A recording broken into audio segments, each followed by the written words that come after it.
Selamat malam, izin memperkenalkan diri, Taruna tingkat 2, Politeknik Imigrasi dan Pemasyarakatan. Nama saya Antonio Bola, STB 5696, Program Studi Bimbingan Kemasyarakatan kelas A.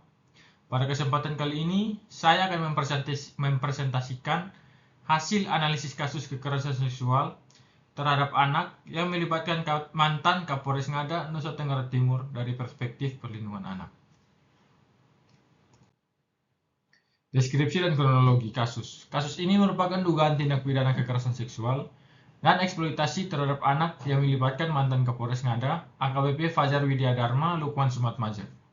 Dugaan tindakan tersebut dilakukan terhadap beberapa anak perempuan di Kabupaten Ngada, Nusa Tenggara Timur. Dalam kurun waktu tertentu, kasus terungkap setelah adanya laporan yang diterima oleh aparat penegak hukum dan ditindaklanjuti melalui proses penyelidikan. Hasil penyelidikan kemudian mengarah pada proses hukum terhadap terduga pelaku sesuai dengan ketentuan peraturan perundang-undangan yang berlaku.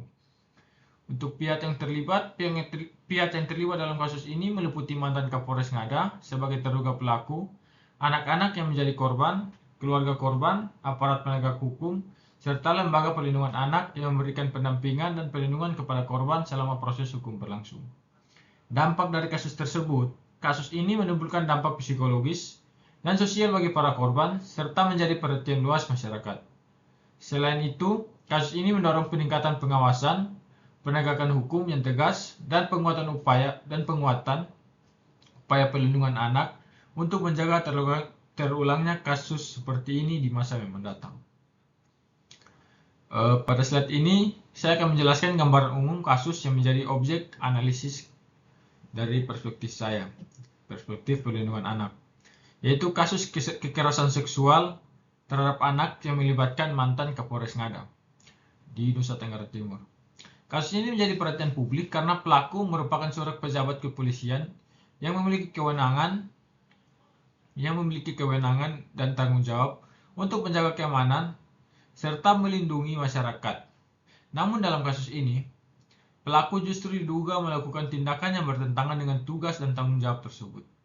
Berdasarkan informasi yang terungkap dalam proses hukum, terdapat dugaan tindak kekerasan seksual dan eksploitasi terhadap sejumlah anak perempuan. Anak-anak tersebut berada pada posisi yang rentan karena memiliki relasi kuasa yang sempit. Dan pelaku sebagai seorang pejabat kepolisian memiliki pengaruh dan kewenangan yang jauh lebih besar dibandingkan korban, sehingga dapat mempersulit korban untuk menolak, melapor, atau mencari pertolongan. Dalam kasus ini, anak-anak berkedudukan sebagai korban yang hak-haknya telah dilanggar. Setelah kasus terungkap, berbagai pihak seperti aparat penegak hukum, pemerintah, Kementerian Pemberdayaan Perempuan dan Perlindungan Anak, serta lembaga perlindungan anak turut terlibat dalam proses penanganan dan pendampingan korban. Kasus ini menjadi contoh nyata bahwa anak dapat menjadi korban kekerasan seksual bahkan dari orang yang memiliki posisi penting dalam masyarakat, sehingga perlindungan anak menjadi perhatian semua pihak. Dalam kasus ini ada hak-hak yang harus dipenuhi oleh anak. Setiap anak memiliki hak untuk mendapatkan perlindungan dari segala bentuk kekerasan dan eksploitasi, termasuk kekerasan seksual. Anak juga berhak atas rasa aman, tumbuh dan berkembang secara optimal, serta memperoleh layanan kesehatan dan pemulihan psikologis ketika mengalami kekerasan atau trauma. Hak-hak anak yang harus dipenuhi yang pertama, hak atas perlindungan dari kekerasan dan eksploitasi. Setiap anak berhak mendapatkan perlindungan dari segala bentuk kekerasan, pelecehan, dan eksploitasi. Negara, keluarga, dan masyarakat memiliki tanggung jawab untuk memastikan anak terlindungi dari tindakan yang dapat membahayakan keselamatan dan kesejahteraannya. Hak atas rasa aman dan tumbuh kembang anak berhak. Hak atas rasa aman dan tumbuh kembang. Anak berhak hidup dalam lingkungan yang aman, nyaman, dan mendukung pertumbuhan serta perkembangannya. Selain itu, anak berhak memperoleh layanan kesehatan, pendidikan, dan dukungan psikologis yang diperlukan untuk mencapai perkembangan yang optimal. Yang ketiga, hak yang telah terpenuhi. Setelah kasus terungkap, korban memperoleh perhatian dan pendampingan dari negara serta lembaga perlindungan anak. Yang keempat, penegakan hukum sebagai bentuk pemenuhan hak. Proses hukum yang dilakukan terhadap terduga pelaku merupakan salah satu bentuk pemenuhan hak korban atas keadilan. Selanjutnya, hak yang dilanggar. Kasus ini menunjukkan adanya pelanggaran terhadap hak anak untuk mendapatkan perlindungan dari kekerasan seksual. Dan yang terakhir, dampak pelanggaran hak anak. Pelanggaran hak tersebut dapat menimbulkan dampak fisik, psikologis, dan sosial bagi korban. Dalam perspektif perlindungan anak, kasus mantan Kapolres Ngada menunjukkan adanya pelanggaran terhadap berbagai hak dasar anak. Salah satu hak yang paling utama adalah hak untuk memperoleh perlindungan dari segala bentuk kekerasan dan eksploitasi. Sebagaimana diatur dalam Undang-Undang Perlindungan Anak, setiap anak berhak tumbuh dan berkembang dalam lingkungan yang aman, nyaman, dan bebas dari ancaman kekerasan. Namun dalam kasus ini, hak tersebut tidak terpenuhi karena anak-anak diduga menjadi korban kekerasan seksual. Selain hak atas perlindungan, hak atas rasa aman, hak atas martabat manusia, serta hak atas perkembangan fisik dan mental yang sehat juga turut terdampak. Kekerasan seksual dapat menimbulkan trauma yang berkepanjangan dan mempengaruhi kehidupan korban hingga dewasa. Di sisi lain, setelah kasus terungkap, terdapat beberapa hak yang mulai dipenuhi oleh negara melalui pemberian pendampingan psikologis, perlindungan identitas korban, dan proses hukum terhadap pelaku. Langkah tersebut merupakan bentuk pemenuhan hak anak atas keadilan dan pemulihan. Namun demikian, pemenuhan hak setelah kejadian tidak dapat menghapus dampak yang telah dialami korban. Oleh karena itu, upaya penjagaan harus menjadi prioritas utama dalam sistem perlindungan anak. Prinsip-prinsip analisis berdasarkan perspektif perlindungan anak. Yang pertama itu prinsip kepentingan terbaik bagi anak, menegaskan bahwa setiap tindakan dan keputusan yang diambil harus mengutamakan kesejahteraan serta kebutuhan anak. Yang kedua, prinsip non-diskriminasi menyatakan bahwa setiap anak berhak memperoleh perlindungan yang sama tanpa memandang latar belakang maupun status pihak yang terlibat. Yang ketiga, prinsip perlindungan dari kekerasan menempatkan negara, keluarga, dan masyarakat sebagai pihak yang bertanggung jawab melindungi anak dari segala bentuk kekerasan dan eksploitasi. Analis yang pertama ini menggunakan prinsip kepentingan terbaik bagi anak atau best interest of the child. Prinsip ini menegaskan bahwa setiap kebijakan, tindakan, dan keputusan yang berkaitan dengan anak harus mengutamakan kebutuhan serta kesejahteraan anak. Dalam kasus mantan Kapolres Ngada, fokus penanganan tidak boleh hanya tertuju pada penghukuman pelaku, tetapi juga harus memastikan korban memperoleh pemulihan fisik, psikologis, sosial, dan pendidikan secara optimal. Analisis yang kedua menggunakan prinsip non-diskriminasi. Prinsip ini menyatakan bahwa setiap anak memiliki hak yang sama untuk memperoleh perlindungan tanpa memandang latar belakang maupun status pelaku. Dalam kasus ini, meskipun pelaku merupakan seorang pejabat kepolisian dengan jabatan tinggi, korban tetap berhak mendapatkan perlindungan dan keadilan yang setara. Dan yang ketiga, prinsip perlindungan dari kekerasan. Negara itu memiliki kewajiban untuk melindungi anak dari segala bentuk kekerasan, termasuk kekerasan sosial. Terjadinya kasus ini menunjukkan bahwa mekanisme perlindungan yang ada belum sepenuhnya mampu mencegah anak menjadi korban.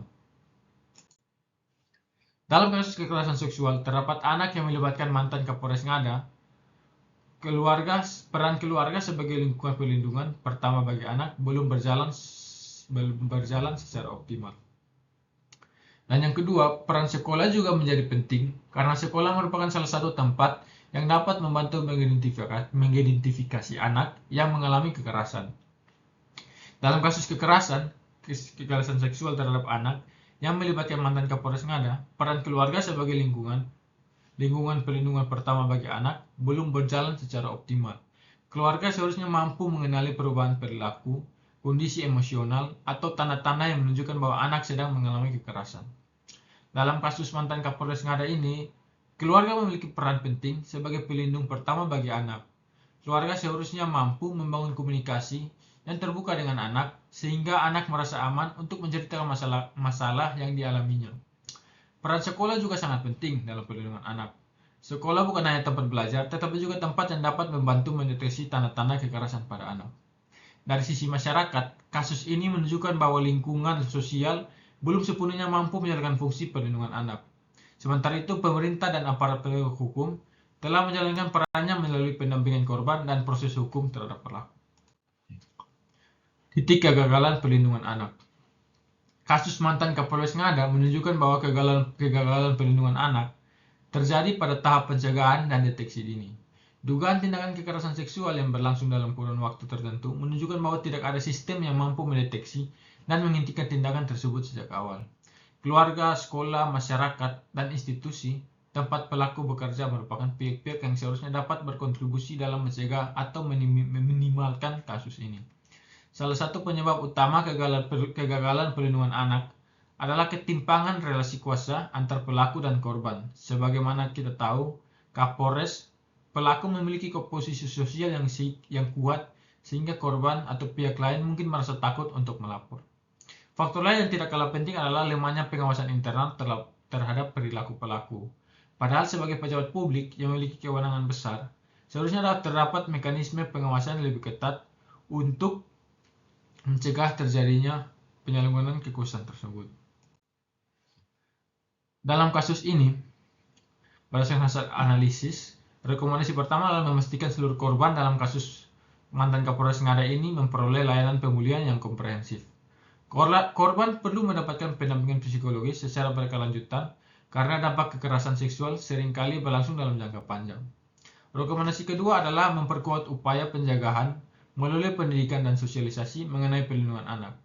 Keluarga dan sekolah perlu bekerjasama dalam memberikan pemahaman kepada anak mengenai hak-hak mereka. Yang ketiga adalah meningkatkan partisipasi masyarakat dalam perlindungan anak. Masyarakat perlu diberikan pemahaman bahwa perlindungan anak merupakan tanggung jawab bersama dan setiap dugaan kekerasan harus segera dilaporkan kepada pihak berwenang. Selain itu, institusi kepolisian dan lembaga lainnya perlu memperkuat sistem pengawasan internal terhadap anggotanya. Kasus ini menunjukkan bahwa jabatan tinggi tidak boleh menjadi alasan untuk menghindari pengawasan. Penegakan hukum yang tegas, transparan, dan adil perlu terus dilakukan agar memberikan efek jerah dan meningkatkan kepercayaan masyarakat terhadap hukum. Sebagai penutup, kasus kekerasan seksual terhadap anak yang melibatkan mantan Kapolres Ngada merupakan contoh nyata pelanggaran serius terhadap hak-hak anak. Anak-anak yang seharusnya mendapat perlindungan justru menjadi korban kekerasan yang berdampak pada kondisi fisik, psikologis, dan sosial mereka. Hasil analisis menunjukkan bahwa terdapat kelemahan dalam sistem perlindungan anak, terutama pada aspek pencegahan, deteksi dini, pengawasan, dan keberanian untuk melapor. Kasus ini juga memperlihatkan bahwa posisi atau jabatan seseorang tidak boleh menjadi penghalang bagi proses penegakan hukum dan perlindungan korban.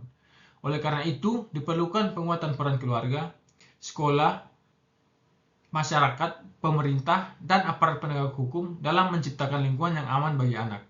Melalui kerjasama semua pihak, peningkatan edukasi, pengawasan yang lebih efektif, serta penegakan hukum yang tegas dan transparan, diharapkan hak-hak anak dapat terlindungi dengan baik.